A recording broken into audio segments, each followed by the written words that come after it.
Have you ever received an email like this? Or maybe this? Or how about this? Of course you have. Most of us just delete it, and yet they still come. So the more important question is, do these emails actually work? How much money do they make? And who is dumb enough to fall for these horribly written emails? The short answer? They are shockingly effective and absolutely work. In fact, these Nigerian prince operations make millions, and more people fall for it than you think. But to really understand how the business of Nigerian prince emails work, you have to put yourself in the shoes of one of these Nigerian princes, email scammers. And by the end of this video, you're gonna want to pretend to be one of these Nigerian princes as well.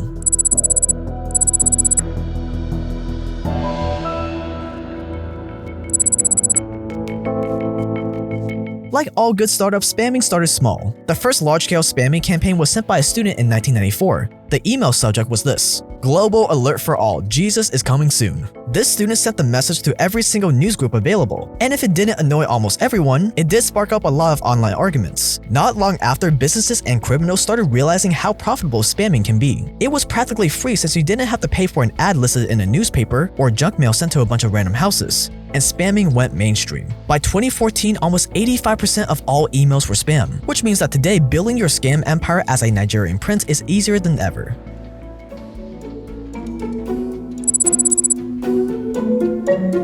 Your very first step as a new spammer is to choose your business model. Sure, you could make some money sending spam emails for actual businesses, or bombard people's inbox with cheap Viagra to get a small commission, but that is boring. We're criminals, let's do something a little bit more interesting. Phishing. You could send phishing emails. These emails try to get people to either A, enter their personal data, banking passwords, or credit card information into very legit-looking websites, B, get them to open malicious attachments that take over their computers or phones, or C, get them to open an attachment that encrypts all their files until they pay you a ransom to get it back. We are definitely not condoning criminal activity on this channel. This is purely for entertainment purposes only. But not all of us are hackers or know how to use ransomware. So what other spamming business models are there for the less technologically sophisticated?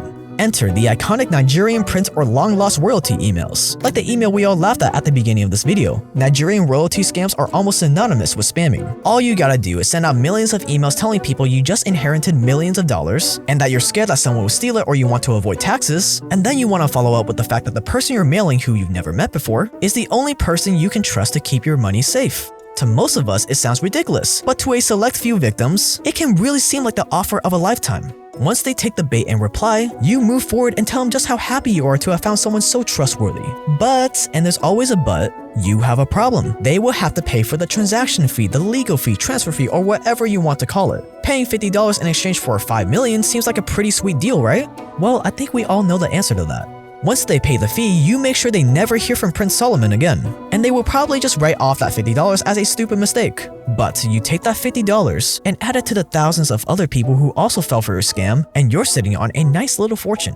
And if you play your cards right, you can make up to $60 million just from sending a few billion emails. Once you've decided how you're gonna spam and scam people, it's time to set up your operation.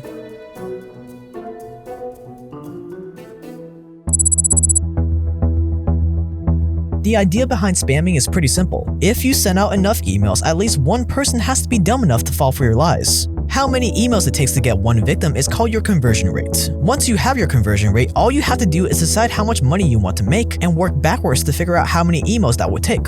For example, it takes at least 12.5 million spam emails to get one response. That's a response rate of 0.000008%. And even then, that response doesn't mean that person will actually go through with giving you their money. You still have to sell them on it. Now, a 0.000008% response rate may not sound like a lot, but it is if you're sending more than 1 billion emails a day like the best scammers do. 1 billion emails at a 0.000008% response rate is still 8,000 suckers every single day. Let's say you close just 1% of those 8,000 suckers into sending you $50 each. That is $4,000 a day, or nearly $1.5 million every single year, for emails that cost practically nothing to send, with researchers estimating that these profits could be even higher. The trick, though, is figuring out how to actually send 1 billion emails a day.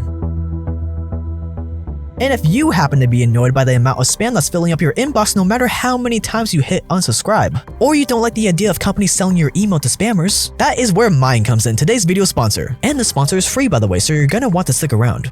Mine is a smart data assistant that lets you find out exactly which companies have your data and lets you delete your data from that company with a simple click of a button. When it comes to spam or endless marketing emails, we all want to exercise our right to be forgotten, and Mine makes that possible. All you gotta do is sign up for free with the email address you want analyzed, and boom. I had this many companies that had my personal data, with most being ones I don't use or even know about. Once Mine shows you who has your data, you can scroll through the list and choose the ones you want to delete. Like this one that I don't use anymore, but the industry's breach potential is high, and it has my financial information. Click the reclaim button and boom, you sent a data deletion request directly from your inbox straight to the company you want your data deleted at. And if you change your mind, you can always head back to the My Reclaim section and undo your request within the first hour. With so many spammers and criminals out there dying to get their hands on your data, taking back control over who has access to your personal information is not just important for your online safety, it can stop you from getting bombarded by thousands of Nigerian princes wanting to share their inheritance with you for a small fee. The added bonus is that Mine will notify you via email if new companies are discovered to have your data, meaning you can always keep full control over your digital footprint. Plus, Mine is free right now, so you have no reason not to take back control of where your data is stored at. Mine will be switching to a subscription setup soon, so join now while you still can with the link below. That's saymine.com.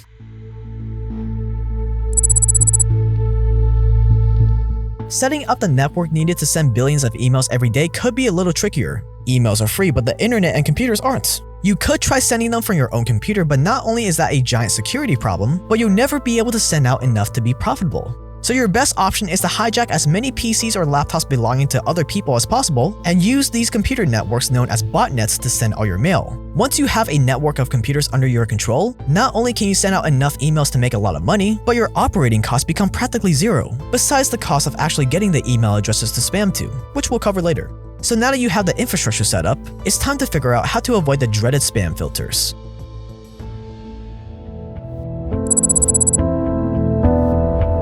Spam filters are a feature that almost every email service provider has, but how good they are at figuring out that your message is spam can vary. The most basic filters just look for keywords that a lot of spammers use and send those emails to your spam folder. Other services go the extra mile and even check where your mail is coming from, who is sending it, and if they're trying to avoid basic filters by using fake HTML tags. So in order to avoid all your hard work going to waste by having your perfectly crafted email end up in the spam folder, or worse, you getting caught, you need to follow a few simple spamming guidelines. Hide your contact info as much as you can. Use dozens of different email addresses for people to get in contact with you, and never link those email addresses to your actual phone number or name. Switch your IP addresses as often as you change your underwear. Make sure your email location jumps around so much so that no one can pinpoint you as a scammer. Use fake HTML tags to confuse filters that are looking for keywords, and add random letters to your subject lines and bodies. This makes it almost impossible for even the best, newest spam filters to figure you out. Once you've brought your anti-spam filtering skills to an art form, your next step is to get as many email addresses as possible.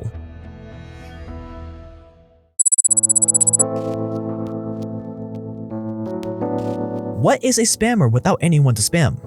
In order to get the ball rolling on your spamming empire, you're going to need email addresses, and a lot of them. If you're a small-time spammer, you might resort to using email addresses made public on LinkedIn or Facebook. But any discerning spam aficionado knows that a couple hundred addresses you can find manually aren't anything compared to what you can get on the black market. There are hundreds of sellers that are happy to sell you millions of active email addresses that they get from chat rooms, news groups, or from using bots that crawl the web looking for anything with the @ symbol. Or if you're lucky, you can find someone who has access to the email servers of email service providers who is willing to share millions of email addresses with you for a small price. So far, we've built the infrastructure, we've built up your email address database, now it's time to craft your message.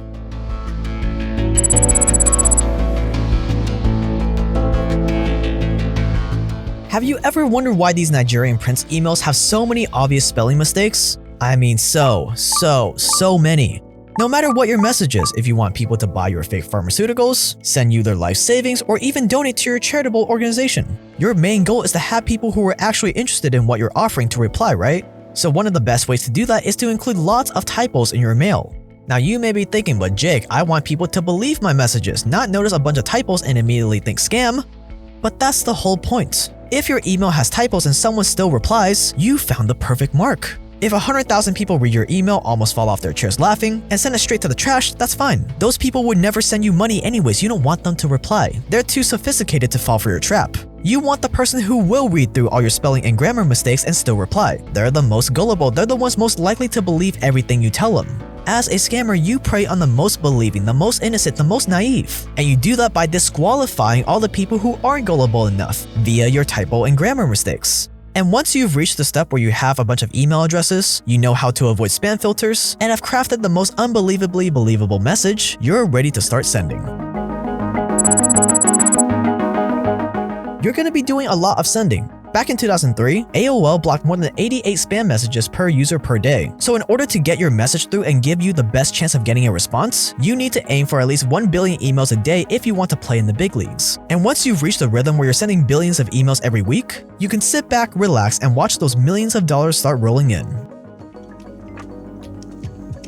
So now that you are a Nigerian prince making millions, I know what you're thinking, but Jake, how am I supposed to launder all this money so I can actually spend it? Very astute observation, because yes, the government is gonna wonder where you're getting all this money from. And no, you can't say that I got it from my illegal Nigerian prince operation. Well, you're in luck, because we have videos explaining exactly how to launder that dirty money. One shows you how to deal with traditional methods and one with crypto. And as always, these videos are for entertainment purposes only. Both will be linked below the link for our sponsor Mind that you should check out if you don't want to get these spam emails yourself or if you want to take back control of your data online. Mind is free to use, a great free product, and they're a big supporter of the channel, so you should check them out with the link below at saymind.com. If you are new here, we make video essays just like this one on the most provocative stuff in the world of money, power, crime, and war. So definitely hit that red subscribe button while you're down there. And if you want more behind the scenes stuff, then the live kind of stuff, you can follow me on Instagram at jaketran.io. That is gonna wrap it up for this video. Thank you so much for watching. You've been awesome. I've been Jake. Stay dangerous out there, and I will see you guys in the next one.